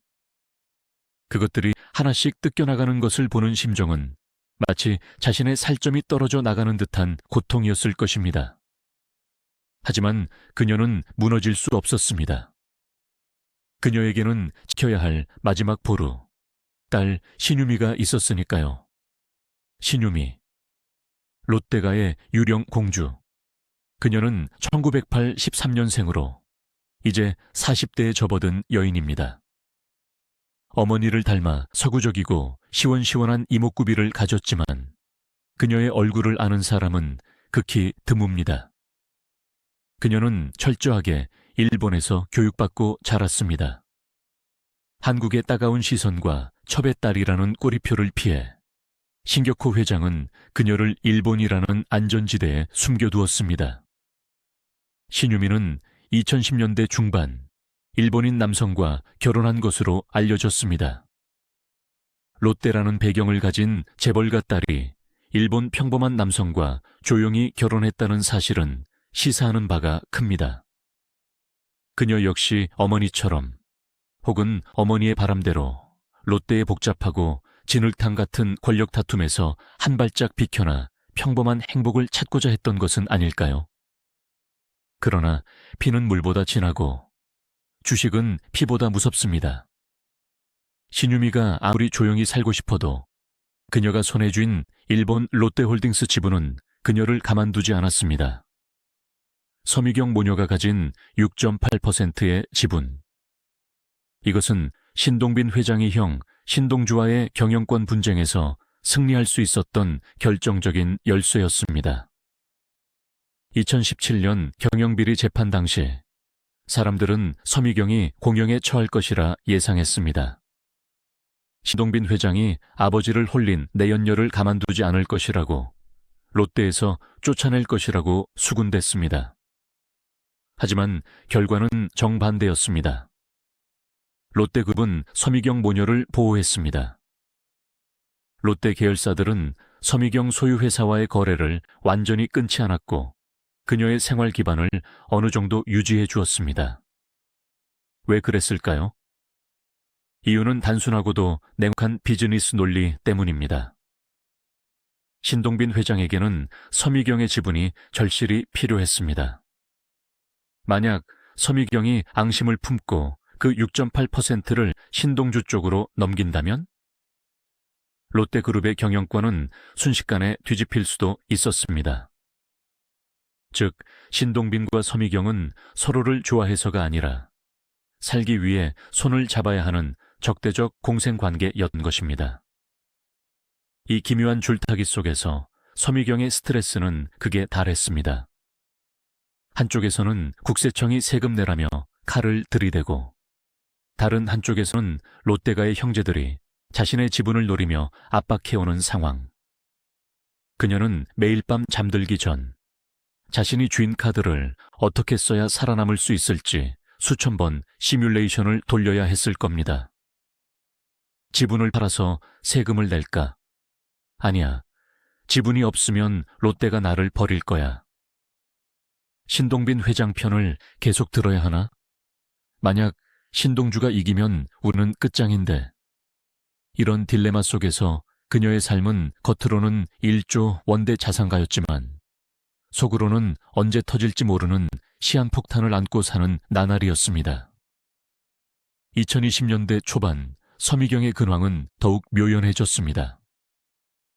재판이 마무리되고 신격호 회장의 장례가 끝난 뒤 그녀는 다시 깊은 잠수에 들어갔습니다. 방배동 저택의 담장은 더 높아진 것 같았고 주변의 경비는 삼엄해졌습니다. 그녀는 이제 법적으로도 자유롭지 않았습니다. 집행유예 기간이었기 때문에 사소한 법적 문제라도 일으키면 언제든 감옥에 갈 수 있는 처지였습니다. 숨소리조차 조심해야 하는 시기였습니다. 가끔 들려오는 소식은 쓸쓸했습니다. 그녀가 예전처럼 화려하게 치장하고 쇼핑을 다니는 모습은 사라졌다는 것입니다. 동네 주민들의 목격담에 따르면 화장기 없는 얼굴에 모자를 푹 눌러쓰고 산책을 하거나 수행원 없이 조용히 병원을 다녀가는 모습이 가끔 보인다고 했습니다. 한때 대한민국 최고의 미모를 자랑하던 여배우의 얼굴에는 세월의 흔적과 고독의 그늘이 깊게 드리워져 있었다고 합니다. 그녀는 후회했을까요? 1970년대 충무로의 라이징 스타였던 시절 친구들과 카페에서 수다를 떨고 떡볶이를 사 먹으며 깔깔거렸던 그 평범한 청춘. 만약 그때 신격호 회장의 손을 잡지 않고 가난하더라도 자유로운 연기자의 길을 계속 갔더라면 지금 그녀의 곁에는 돈 대신 진짜 친구와 가족이 남아있지 않았을까요? 하지만 역사에 만약은 없습니다. 그녀는 이미 돌아올 수 없는 강을 건넜고 그 강 건너편에는 황금으로 지은 성과 고독이라는 괴물이 기다리고 있었습니다. 신유미 역시 마찬가지입니다. 그녀는 롯데가의 일원이지만 동시에 영원한 이방인입니다. 언니 오빠들과는 3살 가까이 차이가 납니다. 거의 조카뻘이죠. 그들 사이에서 살가운 가족애를 기대하기는 애초에 불가능했습니다. 그녀에게 롯데는 가족이 아니라 주주총회에서만 만나는 비즈니스 파트너일 뿐입니다. 어머니 서미경이 딸에게 물려준 것은 1조 원이라는 막대한 재산뿐만이 아니었습니다. 평생을 숨어 살아야 하는 습관, 사람을 믿지 못하는 의심, 그리고 거대한 조직의 눈치를 보며 살아야 하는 처세술까지 그 모든 것이 유산이었습니다. 2022년, 2023년을 지나며 롯데그룹은 안정을 찾아갔지만 서미경의 전쟁은 끝나지 않았습니다. 상속세 납부는 연부연납 방식으로 진행되고 있었고, 그녀는 매년 수백억 원의 현금을 마련하기 위해 동분서주해야 했습니다. 가지고 있는 부동산을 담보로 대출을 받고 일부는 매각하며 돌려막기를 하는 상황. 세상 사람들은 1조 원 가진 사람이 무슨 걱정이냐라고 비웃을지 모릅니다. 하지만 현금이 말라가는 부자의 고통은 겪어보지 않은 사람은 모르는 법입니다. 가지고 있는 건 덩치 큰 빌딩뿐인데 당장 낼 세금이 없어서 빌딩이 경매로 넘어가는 꼴을 봐야 하는 심정. 그것은 마치 사막 한가운데서 금괴를 잔뜩 짊어지고 목말라 죽어가는 여행자의 심정과 비슷했을지도 모릅니다. 이 시기 서미경은 종교에 의지했을 수도 있습니다. 아니면 점술가나 무속인을 찾았을지도 모르죠. 실제로 재벌가의 안주인들이 마음의 평화를 얻기 위해 종교나 무속에 깊이 빠지는 경우는 흔합니다. 그녀가 믿을 수 있는 건 이제 보이지 않는 힘뿐이었을 테니까요. 그녀의 방배동 자택 거실에는 아마 신격호 회장의 젊은 시절 사진이 놓여 있을 겁니다. 그녀가 처음 사랑에 빠졌던 그 강인하고 멋진 남자의 모습. 하지만 현실은 냉혹했습니다. 그 남자는 떠났고 남겨진 것은 빚쟁이 독촉장 같은 세금 고지서와 법원 출석 요구서뿐이었습니다. 이제 이야기는 서서히 종장을 향해 갑니다. 화려했던 서막, 미스터리한 중반부, 그리고 진흙탕 같았던 법적 공방을 지나 이제 남은 것은 늙어가는 한 여인의 내면 풍경입니다. 모든 폭풍이 지나가고 난 뒤 폐허가 된 성에 홀로 남은 여주인은 어떤 표정을 짓고 있을까요? 그녀는 과연 자신의 삶을 성공이라고 정의할 수 있을까요? 아니면 실패한 거래라고 자책하고 있을까요? 우리는 이제 그녀의 마지막 모습, 대중의 기억 속에서 완전히 잊히기를 간절히 바라는, 그러나 결코 잊힐 수 없는 운명을 가진 서미경의 현재를 들여다보려 합니다. 그것은 단순한 호기심을 넘어 돈과 행복, 그리고 인생의 가치에 대한 근원적인 질문을 우리에게 던질 것입니다. 시간은 누구에게나 공평하게 흐르지만 그 시간의 무게는 사람마다 다르게 느껴집니다. 서미경에게 지난 40년은 흐르는 강물이라기보다는 서서히 굳어가는 콘크리트와 같을 것입니다. 2020년대 중반을 지나고 있는 지금, 그녀는 이제 60대 중반의 할머니가 되었습니다. 미스 롯데라는 화려한 왕관은 박물관의 유물처럼 먼지가 쌓였고, 재벌가의 숨겨진 여인이라는 타이틀조차 신격호 회장의 타계와 함께 그 빛을 잃었습니다. 이제 우리 앞에 남겨진 것은 거대한 드라마의 주연 배우가 무대 뒤로 퇴장한 후 화장을 지우고 거울 앞에 멍하니 앉아있는 듯한 한 노년 여성의 쓸쓸한 초상입니다. 지금 서미경 씨가 사는 세상은 어떤 모습일까요? 우리는 넷플릭스를 보고 스마트폰으로 쇼핑을 하고 SNS로 소통하는 초연결 사회를 살고 있습니다. 하지만 서미경의 시계는 여전히 1980년대의 아날로그적 은둔 방식에 맞춰져 있습니다. 그녀는 인스타그램을 할 수도 없고 유튜브에 브이로그를 올릴 수도 없습니다.